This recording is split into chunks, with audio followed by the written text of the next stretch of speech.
안녕하세요. 여창원 목사입니다.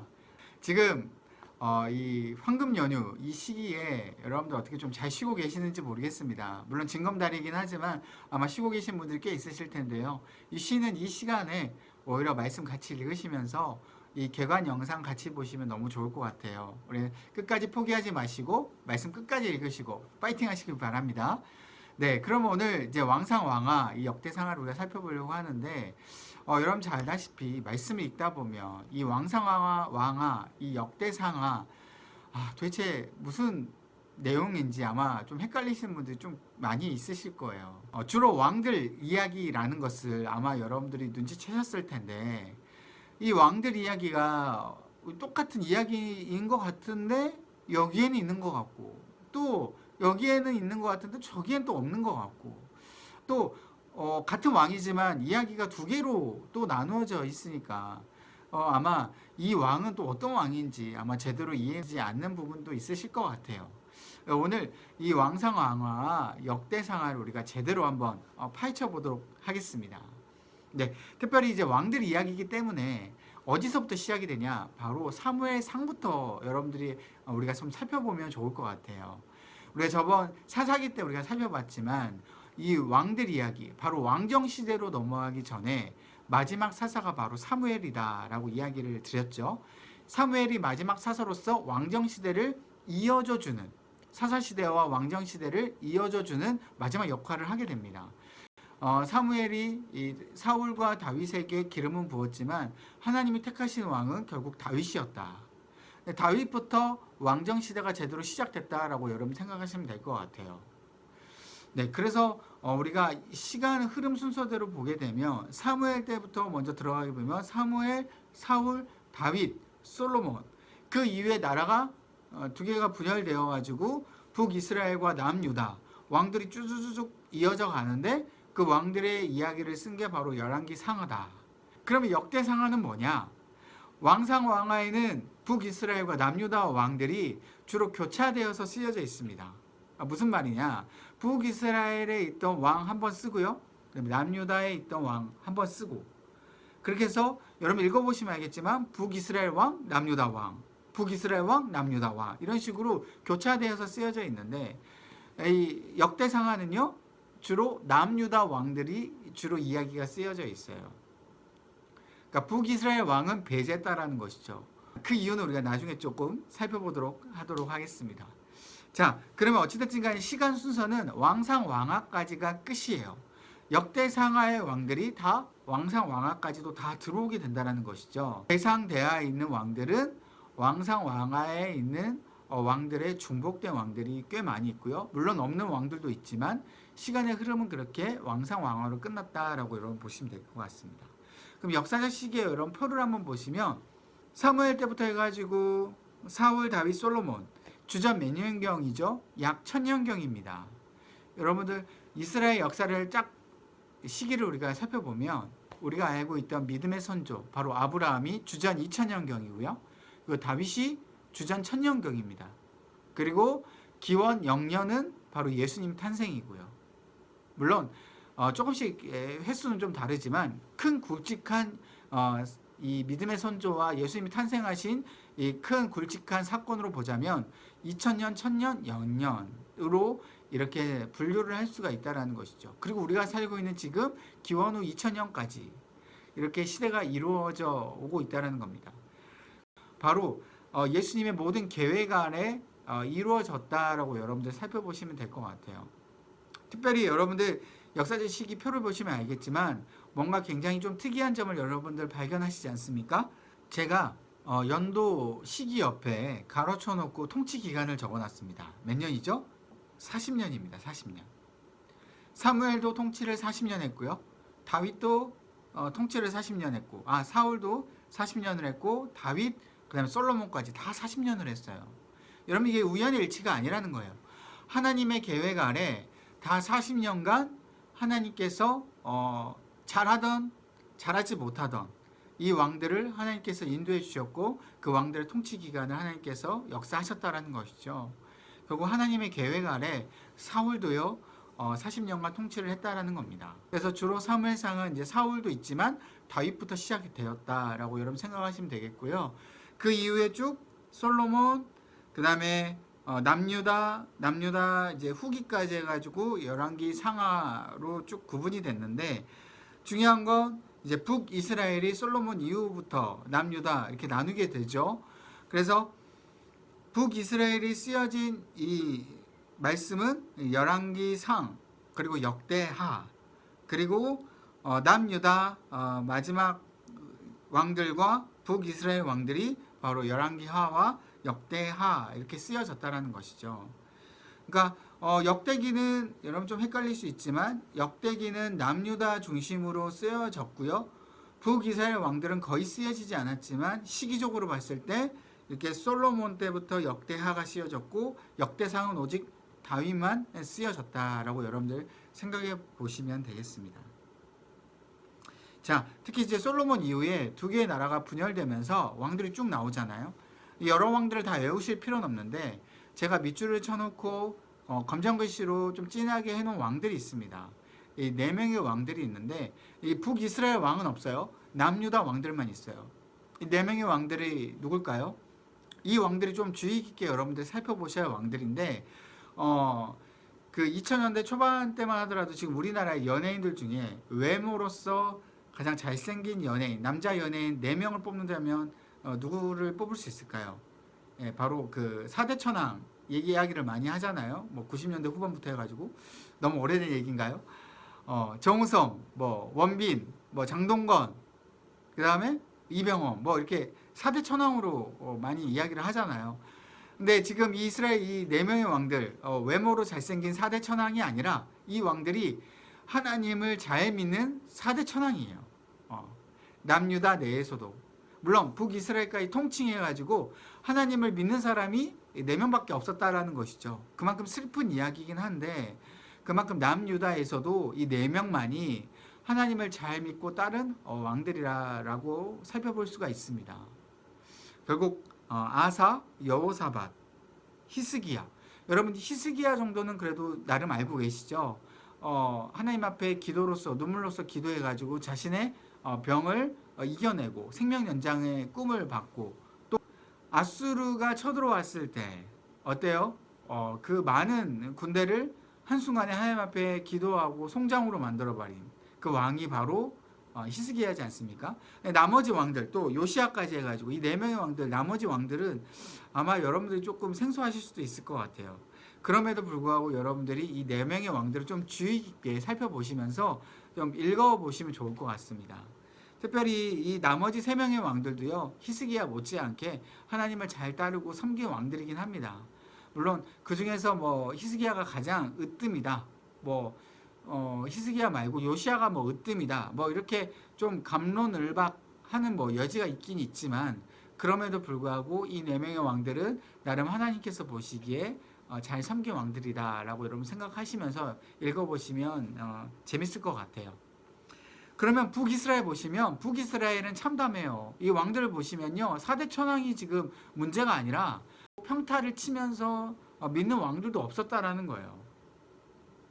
하나님 말고 그냥 계속 주구장창 우상을 섬기는 왕들이 이 북이스라엘 왕들의 역사이긴 합니다. 특별히 북이스라엘 왕들의 역사를 살펴보시면 제가 이 슬러시를 지금 쳐놨는데 이 슬러시 앞에 한 슬러시 내에 있는 왕들은요 한 왕조예요. 그러니까 그 다음 슬러시 다음에 오는 왕은 왕조가 바뀌었다라는 거예요. 그래서 왕조가 바뀌었다라는 건 뭐예요? 아버지로부터 왕위를 물려받은 게 아니라 내가 반역을 해서 왕위를 찬탈을 했거나 아니면 그 앞선 그 아버지 그 왕이 아들 후사가 없어서 그 다른 사람이 왕이 됐다거나 뭐 이런 이제 왕조가 바뀐 이유인데 특별히 북이스라엘 역사를 보면은 하나님께서는 심판하시게끔 많이 했다라는 거예요. 왕들이 하나님을 잘 섬기지 않고 다른 이방신을 섬기기 때문에 하나님께서 왕조를 바꾸셨다는 거예요.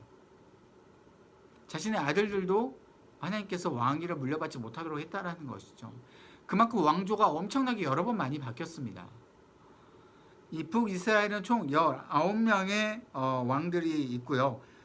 남유다는 총 24명의 왕이 있습니다. 남유다 왕이 왜 더 많을까? 당연히 역사가 더 길기 때문이에요. 왕조가 북이스라엘은 그렇게 짧지만 왕들이 많이 바뀌었기 때문에 그래서 왕들이 이제 많이 이렇게 생겨나게 되었고요. 남유다는 왕조가 역사가 길죠. 그래서 밑에 보시면 남유다는 BC 586년에 바벨론으로부터 멸망을 했고요. 북이스라엘은 주전 722년 한참 전에 약 한 140년 전에 이미 아수르에 의해서 멸망이 됐죠. 그래서 이미 북이스라엘이 멸망당할 때는 이 히스기야 때에 멸망당했습니다. 남유다 왕이었던 이 아까 4대 천왕이 히스기야 그 왕 때 이미 북이스라엘을 멸망당했고 이제 남유다는 그만큼 쭉 하나님께서 생명 연장을 시켜주신 것이죠. 남유다가 그렇게 엄청 잘해서 하나님께서 이뻐서 그런 건 아니고 하나님의 다 계획 아래 하나님께서 역사하셨다는 겁니다.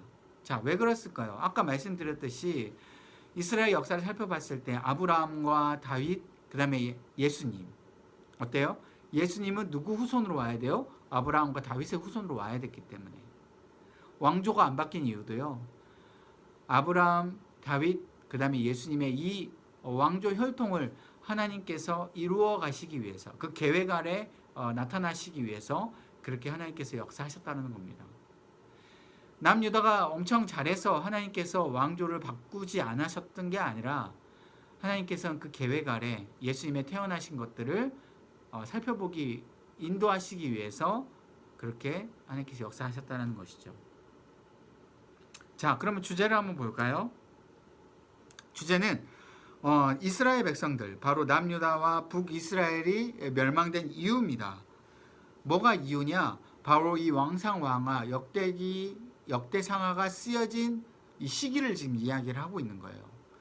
남유다와 북이스라엘이 멸망하고 난 이후에 포로가 된 백성들에게 바로 이 왕상왕하를 쓰여주고 또 역대상하를 쓰여주고 나서 자신들의 죄악을 깨닫게 하기 위해서 이거를 썼다라는 것이죠. 그래서 왕상왕하와 역대상하를 다 쓴 이유가 있어요. 그러면 왕상왕하만 쓰면 되지 왜 이렇게 썼냐라고 질문을 하실 텐데 왕상왕하는요 주로 이 남유다와 북이스라엘 왕들을 똑같이 비판적인 시각으로 썼다라는 거예요. 그러니까 주로 회개에 초점을 맞춰서 썼다라는 겁니다. 그런데 역대상하는요 어때요? 비판적인 시각보다는 회복의 목적을 가지고 썼다라는 거예요. 회복. 그래서 남유다에 대한 부분을 주로 쓴 이유가 아까 말씀드렸듯이 예수님의 그 계보, 예수님의 그 역사하심을 알려주기 위해서. 그래서 너희들은 자부심을 가져라. 남유다 백성들, 너희들에게는 하나님께서 계획하심이 있다. 지금 너희들 이렇게 멸망당했지만 너희들은 하나님을 따르지 않고 섬기지 않아서 이렇게 불순종해서 지금 이 포로로 된 이런 상황이지만 하나님께서는 너희를 다시금 포로에서 이끌어내시고 남유다를 통하여서 예수님이 태어나게끔 하시고 결국 메시아를 통하여서 이 땅을 구세주로 구원을 하실 것이다. 바로 하나님의 그 메시지가 이 역대상하에 있다라는 것이죠. 왕상왕하는 그래서 비판적인 시각이 많다면 역대상하는요 회복에 대한 이미지, 자긍심을 불러오는 이미지가 많다라고 여러분 생각하시면 될 것 같아요. 그래서 전체 내용의 의미를 한번 보시면 이 왕들의 의미는 이 징계의 의미는 하나님께서 너희들이 나를 따르지 않고 이방신들을 그대로 따르면 내가 징계하겠다. 그 의미가 있지만 반대로 이 언약의 신실하심을 또 보여주는 의미가 있다는 것이죠. 특별히 역대기를 보면서 하나님의 신실한 그 언약을 이루어 가시는 그 모습. 그러니까 너희들은 이제까지 잘못했던 건 잘못하는 것이지만 앞으로 너희들 하나님을 잘 섬겨라 라는 그러한 희망의 의미가 있다는 것이죠. 특별히 왕상왕하는 남유다와 북이스라엘을 교차로 보여주면서 너희들이 북이스라엘 백성들이 이렇게 더 못한 이 부분을 남유다를 보면서 좀 상대적으로 좀 잘 따라, 좀 잘 섬겨라, 하나님 앞에 좀 잘 나아가라 라는 의미가 있다는 것이죠. 그런데 역대기는 오직 다윗 왕조를 통하여서 다윗이 얼마만큼 잘했냐, 그래서 다윗에 대한 이야기가 엄청 많이 나와 있어요. 특별히 다윗이 역대상에 다 할애가 되어 있습니다.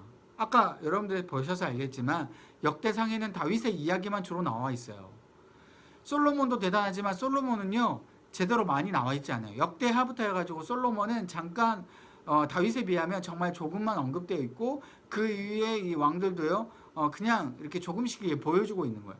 그러니까 다윗에 대한 자긍심을 대단히 보여준다라는 것이죠. 여러분 그래서 이 역대상하와 이 왕상왕하를 여러분들 비교해 보시면 알겠지만 이 역대상하는 남유다와 북이스라엘이 교차되면서 이렇게 보여주지만 역대상하는 이 다윗에 대한 자긍심으로 인하여서 다윗에 대한 이야기 주로 긍정적인 부분들이 주로 쭉 나와 있어요. 그렇기 때문에 다윗이 밧세바를 범한 장면 그리고 그 이후에 뭐 솔로몬이 잘못한 장면 이런 부분들을 웬만하면 거의 다 삭제를 해요. 그러니까 역사적인 왜곡이라고 여러분들이 생각할 수는 있겠지만 결국 왕상 왕하에 있던 그 비판적인 부분들을 역대기에서는 웬만큼 보여주지도 않아요. 다 잘된 부분들, 다 좋은 부분들이 역대상하에 나타나 있다는 것이죠. 근데 왕상 왕하에는 가감없이 잘못된 부분을 다 집어넣고 있다는 겁니다. 이해되시죠? 그래서 여러분들 이 포인트를 가지고 왕상 왕하 역대기를 비교해 보시면 너무 재밌을 것 같아요. 특별히 성경책에 보시면 왕상 왕하를 보시면 이 왕에 대한 내용은 역대기 어느 부분에 있다라고 해서 그 왕 옆에 가로쳐 가지고 성경책에 적혀져 있을 거예요. 그래서 여러분들이 같은 왕에 대해서 왕상 왕하 역대기를 같이 동시에 읽으시면 너무 재밌을 것 같습니다. 네. 그렇게 보시면 될 것 같고요. 그래서 전체 구성을 보시면 왕상 왕하는 47장으로 구성되어 있고요. 역대상하는 총 65장으로 구성되어 있어요. 역대상하가 굉장히 많죠. 다윗 이야기가 주로 많은 부분을 할애되어 있어서 엄청나게 길게 썼습니다. 그러니까 굉장히 역사적으로 봤을 때는 똑같지만 역대상하는 그렇게 좋은 부분을 많이 이제 언급을 했다라는 것이죠. 그래서 왕상부터 먼저 살펴보시면 1장부터 11장까지는 이 솔로몬 바로 왕국 전성기 타락이라는 것이죠. 솔로몬이 다윗의 뒤를 이어서 왕이 됐잖아요. 그 이후에 솔로몬이 어떻습니까? 많은 여인들을 자신의 왕비와 후궁으로 맞이하면서 의저왕 못지않게 많은 여인들을 옆에 거느리면서 어떻게 하죠? 정략 결혼을 하게 되죠. 그래서 하나님을 저버리고 그 정략 결혼한 그 여인들이 섬기던 이방신을 다 그대로 섬기게 되는 겁니다. 결국 이 솔로몬이요 타락한 것은 하나님만을 섬기는 것이 아니라 이방신도 같이 섬겼다라는 겁니다. 여러분들 헷갈리시면 안 되는 게 솔로몬은 하나님을 버린 게 아니라 하나님을 따르긴 했지만 하나님 외에 다른 이방신을 다 따랐어요. 하나님께서 보시기에 이것을 따르지 않았다라고 판단을 하신 거고 이것은 하나님 앞에서 엄청난 죄악이다. 우상 숭배했기 때문에 너는 나를 버렸다라고 판단하신 거죠. 결국 솔로몬 입장에서는 정략 결혼과 사회 국제적인 정세 때문에 이방신을 섬겼지만 하나님을 같이 따랐지만 결국 하나님께서 보시기에는 그거는 하나님을 따르지 않는 것, 이방신을 섬겼고 나를 버린 것이라는 판단을 하셔서 결국 솔로몬은 이 다른 신을 섬기는 것을 통하여서 남유다와 북이스라엘이 분리되는 그러한 슬픔을 비극적인 역사적 사건을 맞이하게 된다는 것이죠. 결국 남유다와 북이스라엘에 나누게 된 원인의 주범은 바로 솔로몬이었다. 그래서 솔로몬이 왕국 전성기는 굉장했지만 타락한 건 순식간이었다라는 겁니다.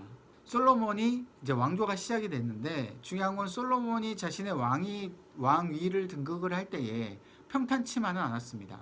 자신의 형들이 많이 있었는데 자신의 형들 중에 아도니아라는 자신의 형이 또 반역을 하게 되죠. 어떻게 보면 아도니아는 참 불쌍한 형이기도 합니다. 왜 그러냐? 다윗이 이제 늙어서 사리분별이 잘 되지 않을 때에 후사를 남기지 않은 상태에서 이제 죽으려고 했었죠. 그런데 그 중에 솔로몬의 이제 어머니 이제 밧세바가 찾아옵니다. 선지자 나단이랑 찾아오죠. 다윗에게. 다윗에게 요청을 하게 됩니다. 이제 당신은 곧 있으면 죽을 텐데 당신의 후사를 남겨달라. 결국 그 당신의 후사는 솔로몬 아니냐? 솔로몬을 왕위로 세워달라라고 밧세바가 요청을 하게 되죠. 다윗은 자신의 아들 바로 솔로몬을 바로 왕위로 세우게 됩니다. 아도니아는 자신이 왕위 계승자 1위였어요. 우선순위였어요. 자신의 형들이었던 뭐 암논, 그다음에 길르압, 그다음에 이 압살롬 다 죽은 걸로 판단이 됩니다. 이제 암논은 이 압살롬에게 창을 찔러 죽였고, 압살롬은 중간에 요압 장군에 의해서 죽음을 당했고, 두 번째 아들 길르압은 별로 이 성경책에 언급은 되지 않았지만 언급되지 않는 걸 보아 길르압도 죽었다라고 판단이 되는 것 같아요. 근데 이제 아도니아 같은 경우는 네 번째 아들인데, 이 네 번째 아들이 그 다음에 왕위를 받아야지 사실 정상적이잖아요. 그런데 아도니아 입장에서는 솔로몬이 갑자기 왕위를 물려받아 버리니까 엄청나게 억울하겠죠. 그래서 반역을 일으키게 됩니다. 그래서 어떻게 돼요? 아도니아 반역 때 이 요압 장군, 바로 다윗의 장군이었던, 군대 장관이었던 이 요압 장군이 아도니아를 따르게 돼요. 그래서 이 아도니아와 요압, 그 주위에는 많은 따랐던 사람들이 이때 솔로몬을 통해서 다 죽게 됩니다. 한번 기회를 줬지만, 솔로몬이 한번 기회를 줬지만 아도니아는 결국 반역을 하게 됐고 솔로몬이 결국 죽일 수밖에 없는 상황이 된 거죠. 그래서 결국 왕조가 안정이 되긴 했는데 중요한 건 그 이후였어요. 이 솔로몬이 왕조가 된 이후에 이제 나라가 점점 하나님께 주신 그 지혜와 또 부귀 영화를 통해서 안정됐고 좋게 됐는데, 그 이후에 아까 말씀드렸듯이 정략 결혼을 통해서 이제 솔로몬은 망하게 됐죠. 결국 이걸 통해서 남북 분열이 됐는데, 그래서 11장부터 22장은 바로 이 남북 분열이 되게 됩니다. 결국 솔로몬이 죽고 난 이후에 하나님께서 분열을 시키셨고요. 솔로몬 때에 이 노역 감독관이었던 이 여로보암 왕이 바로 반역을 일으키게 됩니다. 반역이라고 하기엔 좀 그렇고요. 하나님께서 여로보암을 택하셔서 북이스라엘에 왕위를 주신 거죠. 결국 여로보암이 북이스라엘을 다스리게 됐고, 그래서 10개 지파가 여로보암을 따르게 되고요. 나머지 두 지파, 바로 유다 지파와 시므온 지파는 바로 남쪽에 이 유다 민족으로 남게 됩니다. 실제적으로는 10개 지파와 2개 지파는 굉장히 불리하고 대등하지 않는 것처럼 보이지만 오히려 이 2개 지파가 더 셉니다. 왜 그러면 유다 지파가 하나님께서 굉장히 축복을 주시고 더 강성하게 하나님께서 만드셨기 때문이에요. 유다 지파 외에 시므온 지파가 유다 지파에 거의 빌붙는 지경이죠. 그래서 지도를 보시면 유다 지파는 전부 다 영향력을 펼쳐져 있지만 시므온은 그 중간에 아주 조그맣게 영향력을 펼치게 되는 것이죠. 10개 지파와 2개 지파가 붙어도요 결코 밀리지 않는 이러한 형세가 된 겁니다. 그래서 남북 분열에 대해서 하나님께서 이렇게 인도를 하셨고, 이게 바로 이제 앞에 왕들의 이제 정기 부분까지 해서 왕상이 끝나게 됩니다. 결국 북이스라엘을 구원하고 하나님께 돌아오게끔 하려고 하나님께서는 애쓰셨지만 결국 이 왕들이 하나님께 결국 돌아서 버렸고 이방신을 그대로 따르는 모습을 계속해서 역사 가운데 보여주고 있는 것이죠. 깨닫지 못한다라는 것이죠. 북이스라엘 왕들이. 남유다는 이후에 이 히스기야 때 정직하게 행하고요. 요시야 왕 때 종교 개혁을 드디어 하게 됩니다. 이때 왕아 때 보여주게 돼요. 그러니까 비교가 되는 것이죠. 히스기야와 요시야가 주로 이제 종교 개혁을 하고 하나님 앞에 나아가는 그 모습이 북이스라엘 왕들과 비교가 되는 거예요. 또 특별히 요시야는요, 종교 개혁이라고 하면 여러분 좀 생소하겠지만 하나님의 말씀을 발견하게 됩니다. 이 레위기, 예전에 묵혀 있었던 하나님의 그 율법서를 발견하게 돼가지고 그 율법서를 보니 이제까지 자신들이 했던 모든 행위가 어때요? 하나님 앞에 정말 잘 행동하지 못한 거였구나. 그제서야 깨닫게 됐었어요. 그러니까 그 율법서를 본 이후에 엄청나게 통곡하면서 하나님 앞에 회개를 하면서 하나님 이 율법서대로 우리가 이제를 행하겠습니다. 하나님을 기도하게 되죠. 그래서 그때부터 바로 6월절이 다시 시작이 되는 거예요. 이제까지 이스라엘 백성들의 역사 가운데 6월절이 없었어요. 여호수아 이후 때부터 6월절이 없었다라고 표현이 되어 있는데 그 6월절을 요시야 때 처음 지킨 거예요. 다윗 때도 6월절을 지키지 않았어요. 그런데 여호수아 때 이후에 사사기 때부터 지키지 못했던 이 6월절을 이 요시야 때 처음 지켰다는 거예요. 그러니까 굉장히 하나님 앞에 잘 충성되게 나아가는 왕이 바로 요시야였다라고 여러분 생각하시면 될 것 같아요. 그리고 이제 이게 47장까지 왕상왕하고 이제 역대상은요 총 이제 65장까지 있는데 보시면 대상은 1장부터 29장까지 있어요. 그래서 다윗 왕조로만 모두 구성되어 있습니다. 그래서 아까 말씀드렸듯이 다윗을 통하여서 굉장히 자긍심을 갖도록, 그래서 주로 다윗의 업적만이 주로 나와 있어요. 아브라함과 다윗으로 이어지는 그 족보가 역대상 1장부터 쭉 나옵니다. 여러분들 역대상 읽어보면 무슨 이렇게 족보가 많냐 이렇게 생각할 수는 있겠지만 그 족보가 다 이유가 있어요. 너희들의 앞으로 선조는 아브라함 때부터 이어오는, 중간에 왕조도 바뀌지 않고 하나님께서 이렇게 이어져 오는 언약의 너희들은 백성들이다. 그 자긍심을 깨우쳐주기 위한 족보라는 것이죠. 그래서 선민사상의 이제 이 뿌리가 이스라엘 백성들에게 막 이제 들어오게 되는 거예요. 근데 이게 이제 너무 과해져서 사실은 나중에 뭐 바리새인과 서기관들 뭐 나중에 이제 신약시대 넘으면 이 유대 민족이 어떻습니까? 다른 백성들을 무시하고 막 사마리아인을 무시하고 연약한 자를 막 밟아버리고 막 이러한 모습이 있었지만 실제적으로 이 선민사상의 이 뿌리는요 이스라엘 백성들이 포로시기 때문에 굉장히 자존감이 낮아져 있고 우리는 이제 하나님으로부터 버림당했어, 우리는 결코 일어날 수 없을 거야 생각하는 그 이스라엘 백성들에게 자긍심을 주기 위한 그러한 이 역대기 말씀이라는 것이죠. 그래서 이 12지파의 성전 섬김 그리고 제사장들을 통해서 하나님을 이렇게 섬겼다라는 것이 다 나타나고 있어요.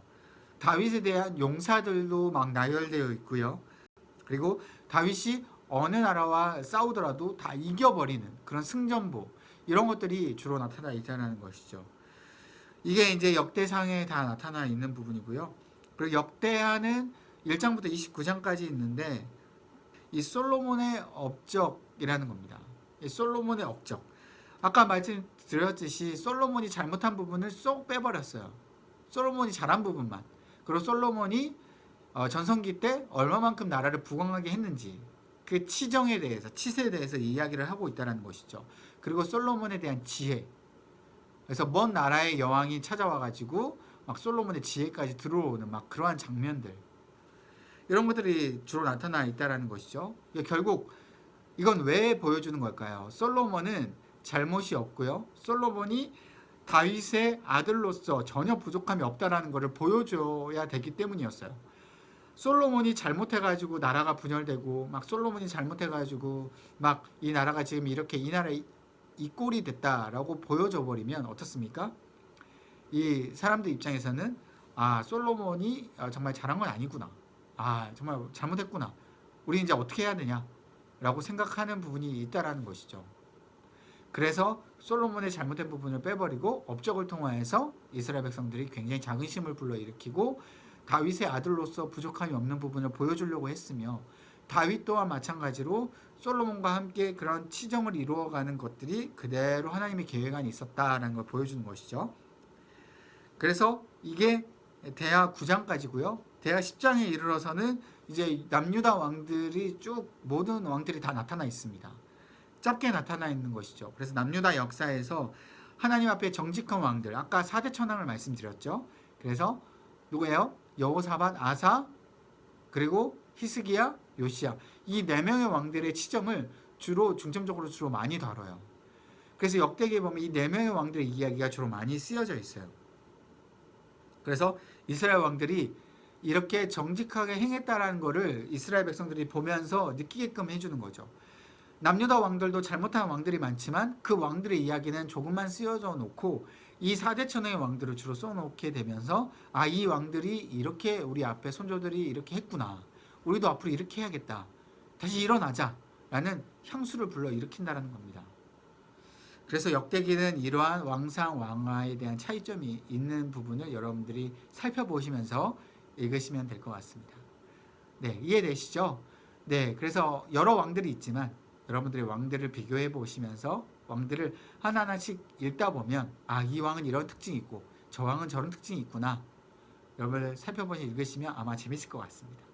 네, 여러분들 계속해서 끝까지 읽으시고요. 네, 다음 시간에 또 뵙도록 하겠습니다. 기도하겠습니다. 하나님 감사합니다. 왕들을 통하여서 하나님이 어떻게 인도해 주셨는지 그 언약의 신실성을 우리가 살펴보면서 우리의 인생 가운데 우리의 계획 가운데 있어서도 하나님 이렇게 신실하신 하나님을 우리가 믿고 하나님 앞에 은혜를 돌릴 수 있는 우리의 모습이 될 수 있도록 주여 인도하여 주옵소서. 아버지 우리의 인생도 다른 왕들처럼 너무나 연약하고 하나님을 따르지 못하고 이방신을 섬기는 것처럼 우리가 행동하지만 그때마다 하나님께서 나타나 주셔서 하나님의 언약 가운데 계획 안에 우리를 붙들어 주시고 인도해 주시는 그 하나님을 기억하게 하여 주시고 북이스라엘 왕들처럼 또 다른 남유다의 정말 하나님을 따르지 않았던 왕들처럼 행동하지 않도록 우리의 마음을 붙들어 주시고 하나님을 더욱더 은혜를 기억하며 하나님의 그 말씀과 하나님께서 주신 그 언약을 생각하며 한 걸음 한 걸음 힘차게 나아갈 수 있도록 역사하여 주옵소서.